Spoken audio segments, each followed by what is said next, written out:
Good evening, everybody. Thank you very much for joining us tonight. Another webinar for another Tuesday evening. Appreciate everybody being here. The topic for tonight is regarding the 2019 proposed rules and bylaws that were tabled last year at the AGM or defeated. So we're going to bring this back up. Our VP of Admin and Communication is going to handle most of it. But first, I want to remind everybody that the conference, per usual, is being recorded. We'll put it up on YouTube sometime tomorrow morning, pretty early. And if you have any questions as we go throughout, please put them in the chat box or the question box. Either one will do. And then we'll save a few minutes at the end for any live Q&A. If people want to raise their hands, feel free to. I'm Joel Dragan. I'm the Executive Director for FYSA, joined by John Stacey, the President of FYSA, along with Mike Flood, our VP of Admin and Communication. And no further ado, I will throw it to Mike to start the presentation. All right. Thank you, everyone, for coming. Just making sure is the front page of the thing up? Okay, good. I appreciate everyone coming. So the discussion about so first of all, as Joel mentioned, this is the discussion about the bylaws and our rules, and what we need to do and where we need to go and what's been going on with it. So what sort of the order that I want to discuss today is why we're having this discussion at all, what the existing problem is, what has happened in the sort of the recent past, what is currently going on, and then what we're hoping to do in the coming years. So first off is the problem that we're dealing with, and really the first problem that we have is that rules and bylaws are not the most exciting part of soccer. That really is one of the fundamental problems. It's hard to get people excited to talk about this issue, and that makes it difficult to go forward with it. That this is an esoteric, sort of somewhat difficult issue.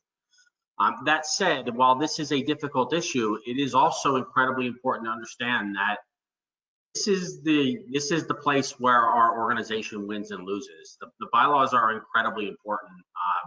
It is the place that creates a governing constitutional structure for the sport in the state.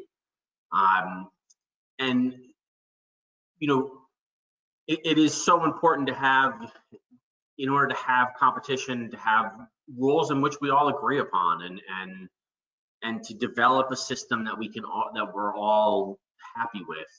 So we have this crux of a problem where this is something that very few people really want to engage in, and yet at the same time, it's incredibly important that this part of our sport is done correctly. Give you a sense of some of the things in the rules. It doesn't take too long looking through our rules to find some blatant contradictions. I could have pulled out a couple examples, but just to give you one example, 7.1.1 section 4 says that at the AGM, you can have absentee ballots. Then in rule 5008.7, it says that you can have nominations from the floor. This is contradictory, right? How can you have an absentee ballot if the vote is what we're voting on is changing after the person has cast their ballot, right? And there's multiple places like this where we have, it makes it difficult to figure out the administration of the sport when you have contradictions in our rules. And it is something that we need to address and figure out where all these contradictions are and what they are, and work through them. Another issue we're facing here with the rules is that not all of our rules can be changed. We are part of the United States Soccer Federation, And so our bylaws and rules are dictated by the National Federation. We do actually, there is a couple places where we have some minor contradictions and things that run afoul of it, but really the 15-mile rule was the biggest contradiction that we were aware of. And actually, to be honest, I'm not entirely sure where some of the other ones are because the rules are so cumbersome. But our rules do not exist by themselves is an important thing to understand. Our rules exist as a connection to the National Federation. And just as it's important for us in the state to have a constitutional structure, we want to be part of a larger structure, and we want to fit into that as well. Another problem that we have is our rules are cumbersome. Our rules can be difficult to understand and difficult to read. I have a law degree, and I have to flip back and forth through the rules, and I see things that make me scratch my head. And it shouldn't. The rules, the bylaws for FYSA should not be at the level that you need a law degree to understand. And so there is some cleanup that needs to be done. Our rules are cumbersome in a way that they unnecessarily. It's not to say that our rules are. I'm not trying to say that we're going to make our rules simplistic. A famous quote is, "Everything should be made as simple as possible, but not simpler." It's saying that we're going to make the rules less cumbersome is not saying that we're going to take complexity out of it. It's just we're going to try to make them more navigable and more understandable. And that is a goal that we should all be trying to work towards, to get the rules to be as manageable as possible, so that we want it so that any club president or any DOC in the state can go to the rules and feel comfortable navigating through them. Right now, for most people in this state, our rules are not accessible to most people, and that is just a fact. And it should not be that way. So let's move into a short discussion of where we've been, the recent past. Actually, let's go all the way back to the beginning. Our bylaws date to the 1980s. Since that time, there have been 40 years of rule changes voted on at AGMs. The rule changes, a lot of times a rule change that gets voted on at an AGM is something that, the way in which an individual rule impacts other rules is not always considered when it's on the floor at the AGM. I mean, when we look at a rule at the AGM, we're looking at that rule, and sometimes it's hard to see the forest for the trees kind of thing. We're looking at one tree and we don't see where it fits in altogether. And because of that, there's been a number of spots over time when rule changes, maybe didn't grow the way we wanted it to. So besides the 40 years of rule changes from our original rules, we also have the reality that soccer has changed a lot since the 1980s. The sport has grown, the way the sport is, the nature of soccer clubs has changed, and yet we're still, for the most part, operating off rules from the 1980s. This is not to our benefit. These rules need to be updated for us to have the competitive edge in the state and to help the sport grow. So as I'm sure most of you are aware, in 2018 and leading into the 2019 AGM, there was the rules that were the other bylaw rules that were defeated at the AGM. After the AGM last year, so the second half of 2019, there was some effort to get started. I came on to the board at the last AGM, so I kind of picked things up from there. It took me a little while to get my sort of bearings and get my sort of feet on the ground. So there were some fits and starts, but really in the first half of 2019, there was not a lot of progress moving forward. I was really digging into the rules myself and trying to really read them and understand them at that period. Then by early 2020, I formed a committee and started making a plan to really try to go through some of these bylaw issues and try to work back through the new bylaws that had failed at the AGM and see what was in there and just try to get a sense. I had a couple of these bylaw committee meetings, but really everything got derailed by the pandemic. And so we're still kind of at the place where we need to pick up where we left off last year in a sense and move forward. And you know, maybe this is the place to really, I mean, maybe it's best that the way we pick up again is at the AGM with the most number of people and the widest audience, and because the nature of moving forward is we need to move forward together, right? So let's talk about where we are right now. What we really need in a sense is like a constitutional convention. You know, we need to, I think anyone being honest about our bylaws can see that our bylaws have some issues in them.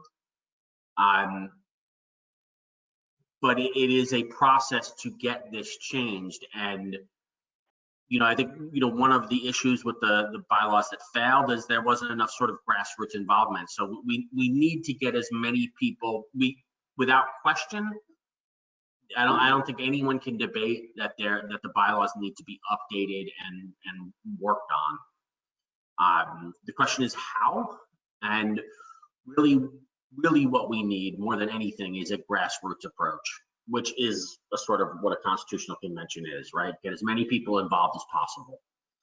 We need to hear as much from the membership as possible and get something. You know, the rules are not intended to be something that dictates to people the sport. The rules are intended to be an agreement among all of the players, all of the people involved in the sport, in agreement about how we're going to govern the sport. And in order to get this grassroots approach and get as much feedback as possible, we need things like this workshop. This workshop is the beginning of what I hope is going to be a real process in trying to get this done, because this is not something that can just be snap our fingers and be fixed. This is something that a handful of people are going to have to make a real effort to go through it and then get the support of our membership. So from today, where do I hope we can go, and where can we go? The path forward, and first of all, we need to make a commitment that this is something that needs to be done carefully over time, right? This is not, the governing rules of our sport are not something that we should just rush forward and push out. We need to build consensus and get as many people as possible on board. So it begins, I mean, the bylaws are too big to take on as a whole. It begins with forming a committee. I mean, we have the committee formed, but frankly, we need more people involved with it. And forming this committee and then taking a section at a time and working through a section, coming to some understanding of what changes could or should be made, then seeking some public input is the next step. You know, after the committee reviews it, trying to get this out to the membership and try to understand how the membership views this and how the membership would respond to it. From there, once we have public input, revise take back the public input and revise the committee work. and then from there prepare it for passage at the AGM. And it's, of course, anything with the bylaws can only be done with the support of all of the members. So hopefully this sort of is a process that can, lead to successful changes in the bylaws. And, I know Joel has started having town hall meetings, and I hope that the incoming president, whoever, after next year, continues to hold it, because I think FYSA town hall meetings would be a good vehicle for getting some of this public input that we need. So taking it in pieces, this is kind of some of the areas that I was thinking were important, but to be frank, I would be willing to discuss other areas to take first. I do kind of feel like these are some of the major areas that need to be addressed. But I mean, my position in this is I just want to see these rules fixed. I'm not really, sold on any one thing or another. So 4 areas that I have identified that myself that I think are important. One is delineating the National Federation rules from our rules and making that clear what's what and how they, how they're connected, how they're intertwined, how they play off each other. I think it would be helpful to everybody to have an understanding of the relationship between our rules and the National Federation. Another important area is the registration and affiliation of clubs. That's a fairly hotbed, sort of hot ticket item. And that is something that there's a number of rules that need to be looked at and evaluated. Another issue is discipline in hearings. That actually, some of the areas in our rules on discipline and hearings are very cumbersome and they can be hard to follow, and that is an area that definitely needs to be cleaned up. Another very important aspect of it is officers and committees, sort of the governing structure of the organization. The idea of trying to take each of these areas is a lot. Right, each of these areas is going to take some time. It's going to take effort by people to work through it, and each individual area is going to require, public input and membership cooperation. And it would not be workable to try to do this all at once. So the idea is to sort of chunk it out and take it in sections, and hopefully by doing that we can start start moving in the right direction with getting our rules and bylaws sort of more functional. A timeline for this would be something along the lines of the AGMs in August, September and October, go over the relationship between FYSA and the national rules, work through that whole process of sort of understanding the rules, then trying to get public input, then talk about registration and affiliation. And really the public input for the national rules is then happening during the next piece. And now the committee has moved on and there's this effort to get, you see there in November and January, it says that the committee begins digging into registration and affiliation and holds public meetings on the National Federation rules issues. And so the previous one is sort of rolling into the public opinion one, and the next issue is sort of in the hands of the committee. And then in February and March, do hearings and discipline. And then in April and May, do officers and committees and sort of the governing structure of FYSA. And then that would give us June, July, and August to sort of repackage all of that for approval at the AGM. But if we can get through this timeline, the reality is if we get through this timeline, we're just getting started. I mean, if you go back to these areas, there's a lot more in the bylaws than this. These 4 areas do not cover the entirety of the bylaws, But I honestly, I think anyone that's suggesting that we can rush through this and take on more than what's here in 1 year is, you know, it's not gonna, you're not gonna be able to develop enough grassroots support, and you're not going to have the time to really look at the impact of what, you know, it's one of those, it's like a ripple effect. You touch one thing and it has impacts around, and you have to take the time to carefully understand what you're doing. So this is a first year timeline on what I think would be a multi-year process in reality. You know, this is not something that's going to just be done overnight.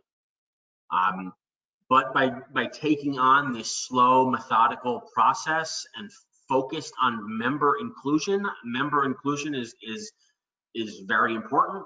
I think that's really one of the big problems from last year's AGM, was a lot of people didn't feel like they were included in it. And that, you know, that's a mistake we can't make again. And then from there, we need to process and you know, we need a process that's going to build community consensus, and not something that's going to divide us further. We need to figure out a way to get ourselves together so that we can all agree on what we're doing.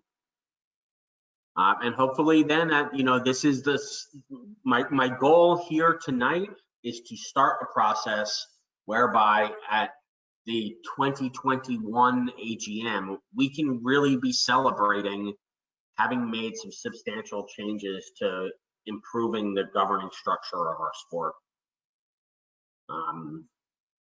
And I think what's been laid out is a viable process. That's basically the presentation part of it. Or John, do either of you, Joe, have anything you want to add by chance? Yeah, sorry, Mike. I didn't want to interrupt you there, even though you said I could. You were flowing, so I thought I'd keep it. Wouldn't interrupt. There's a few questions here, and I guess I would just say, you know, from my experience, our rules are a bit archaic. Having been through a bylaw rewrite, having seen bylaws in several different states, there's just some things, and I think when we were putting this presentation together, a lot of the things that we were talking about was that they might be a little bit too granular, right? I thought that was sort of a good term to use for it, that while some areas, the things that you highlighted tonight are very important, big ideas for FYSA, you know, the governance structure, the committees, the timelines, the things that we have already built in there are really important. But there are certainly some fat, if you will, that could be trimmed off it. And I think that was the attempt. I wasn't here for the bylaw rewrite that went through last year.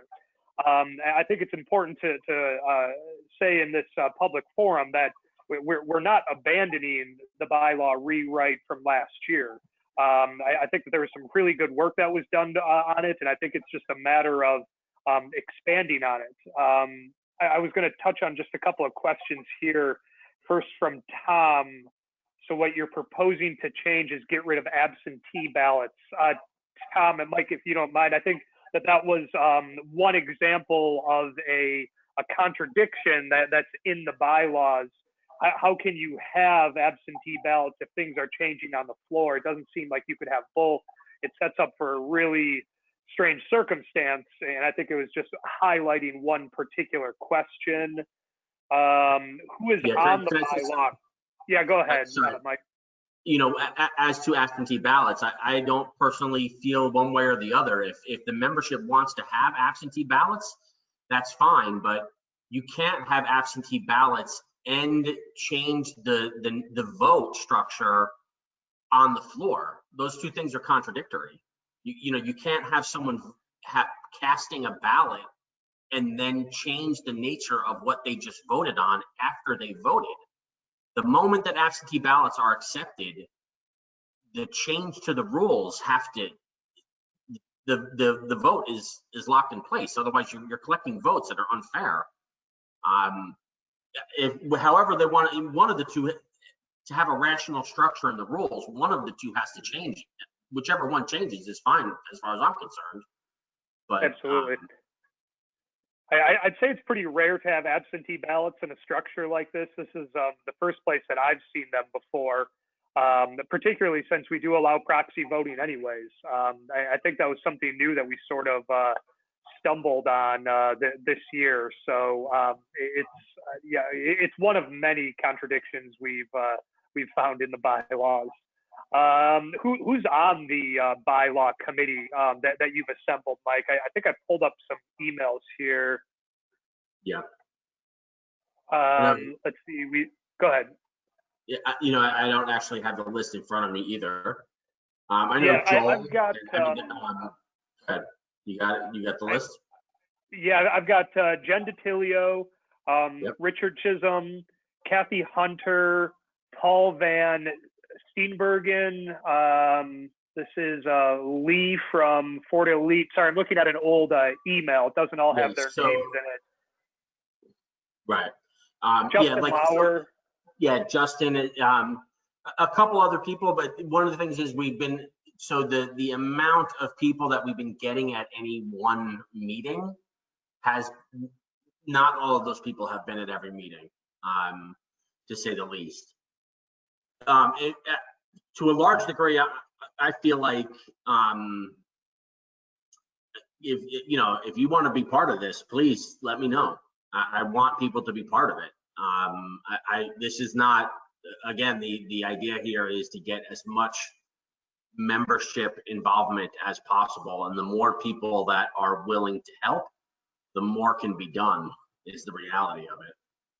Yeah.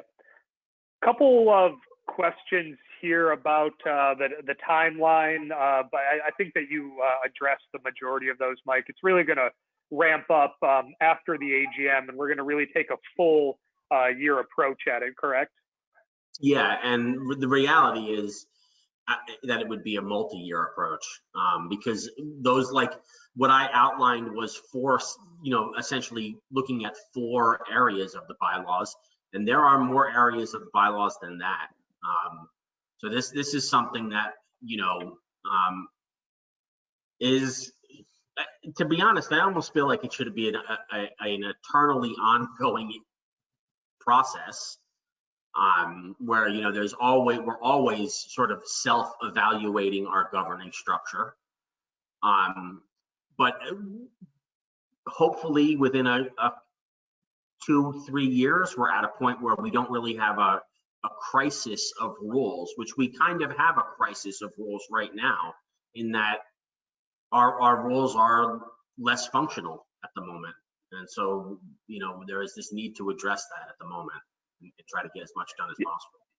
Yeah, I completely agree. And being on those committee meetings with you, Mike, I mean, I remember the first one that we had, geez, 2+ hours long, and we didn't even almost take a step because there was just so much context that was going on. You had a wealth of knowledge on that committee.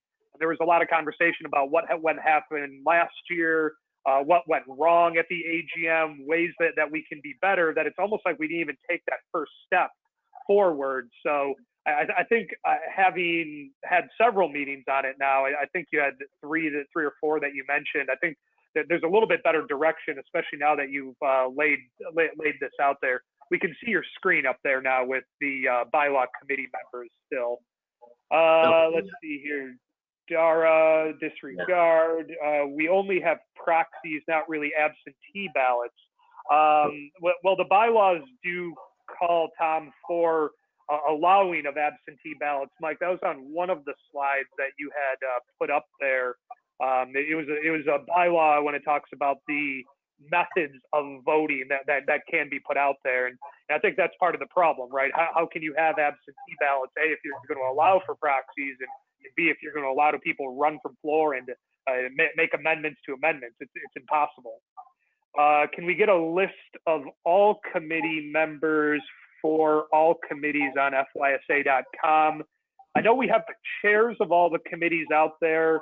I'll run it by the board, but I don't see any reason that we can't publish every committee member of every committee we have. John? I don't have a problem with that. And like I said, the bylaw committee, I intend to be as open as possible.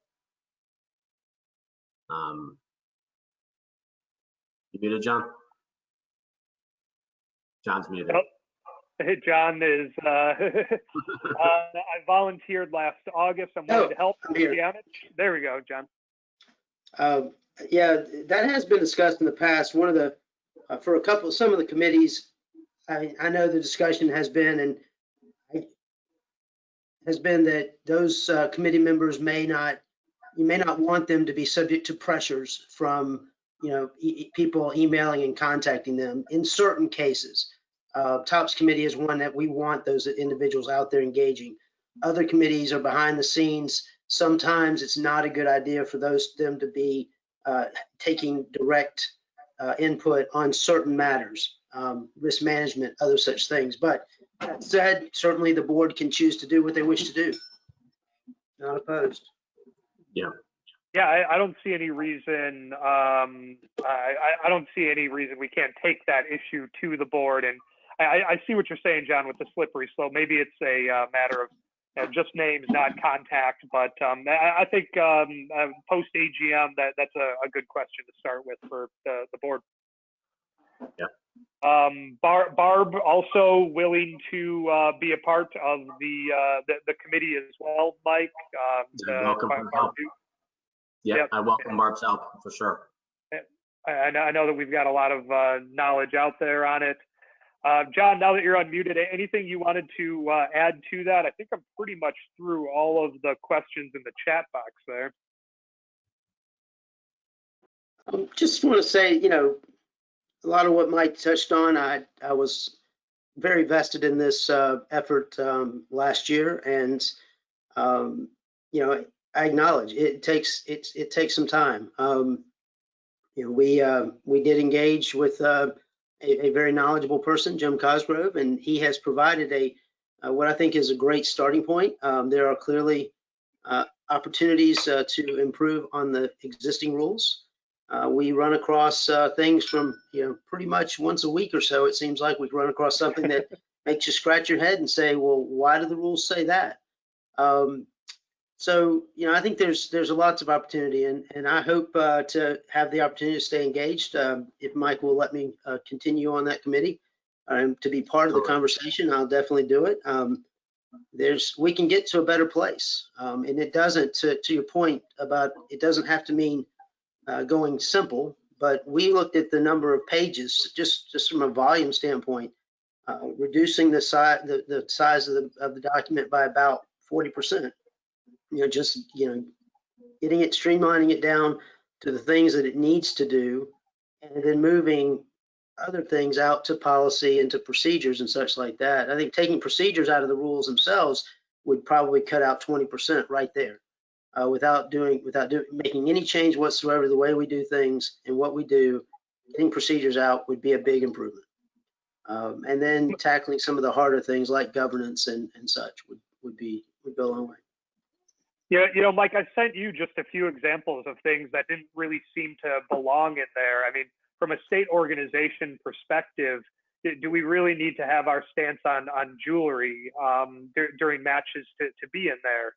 I mean, those are questions more for your committee, but from my perspective and from my background, it's that belongs in league organization rules, right? Not necessarily the governance structure for the entire state of Florida. Yeah, and there's definitely a lot that needs to be worked through, and it needs to be done carefully and with support. That's the big thing that I want to push tonight. Well, more than anything, Mike, it seems like you're picking up committee members like crazy. Joanne Quinn, well, that's good. Another one, stepping up here, who will help you with it. And that's great.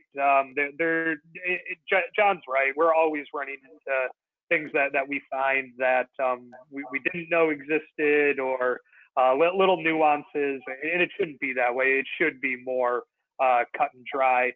I'm happy to take any other questions that anyone wants to type in the chat box, or a hand raise out here as well.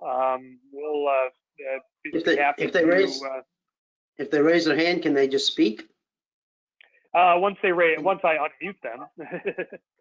Just letting people know that's an option. I know if they caught that. Hey, you know, I'm just thinking to myself, my email address. Anyone that does want to be part of this, please feel free to email me at VP Administration at FYSA.com. And I'm gonna put it in the in the questions here and send that to everybody so everybody sees it. Yes, okay, I'll do that. Yep, I'll do that right now. No, I just did it for you, Mike. Oh, you did? Okay, good. Thank you. That's better because I don't see where to do it. Yeah. Jen DeTilio is asking any time frame for the next meeting. I think my thought is that shortly after the AGM, to within a week or two after the AGM, to have the next meeting, and then to try to have it maybe every other week from there, something like that.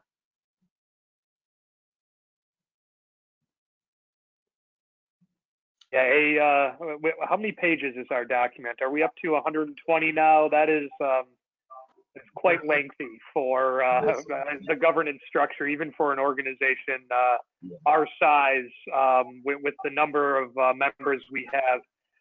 It's a bit excessive. And to John's point, you take some of the detail out of there, things that could be put into policy, it would make things a heck of a lot easier on that. Let's see here. Yeah, 118 pages.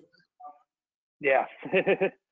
From Joanne, really appreciate Mike taking a deeper dive into this and wanting to enlist the membership and leverage the knowledge that we have out there to share. I think that's really the key. And Mike, you hit on it.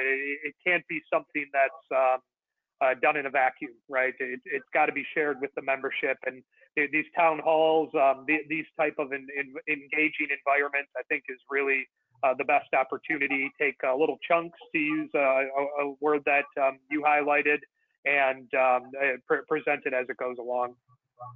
Yeah. Well, I am not seeing anything else on here. Got another couple of thank yous in there. Anybody who's got any questions on the rewrite, send them to myself or Mike, or any thoughts. I would touch, I know there's another meeting coming up next week, another webinar where we will talk a lot about the proposed rules and bylaws for this year's AGM. Right. In consulting with Mike, who will be on that call, of course, as well, I think it's an important distinction to make, that we felt, and Mike, I don't want to put words in your mouth, that there were certain things, certain housekeeping issues that were so important that we couldn't go another year with keeping those in place. So these were some baby steps that we thought were immediately very helpful, just for clarity in our rules as we go about tackling it. Because I got a few questions saying, how come you're proposing these if you're still working on a whole redraft? Am I off base there, Mike? Yeah, that's exactly right. Yeah, I feel like the rules the changes that we proposed this time, a good few of them came from staff and working problems. You know, some of the changes that I proposed this year were changes that FYSA staff members, they're born out of FYSA staff members having difficulties dealing with aspects of their job because of the rules. And just some of those things, I didn't want to leave it where we have a staff member that has trouble doing their job because of a rule that all of us could agree to change this year. So there were some things that I went ahead and proposed like that. And as I highlighted on the referee webinar last week, one of the biggest examples there is the referee registration one. It's just factually incorrect. I mean, not even the FLSRC, nobody on our board, nobody on staff thinks that we register referees. It's just not a function of FYSA. So that was just another example. So I've got nothing additional in the chat box. Anything else, parting words, Mike, John? No, that's all for me. I do really appreciate everyone coming, and I hope I hope we can get as many people involved in this process and make a change for the better for our organization. Thanks, Mike. All right. John, have a good night. Everybody else, we will see you on the webinars tomorrow, I hope. All right. Thank you, Joel. Thank you, John. Thank you, everyone.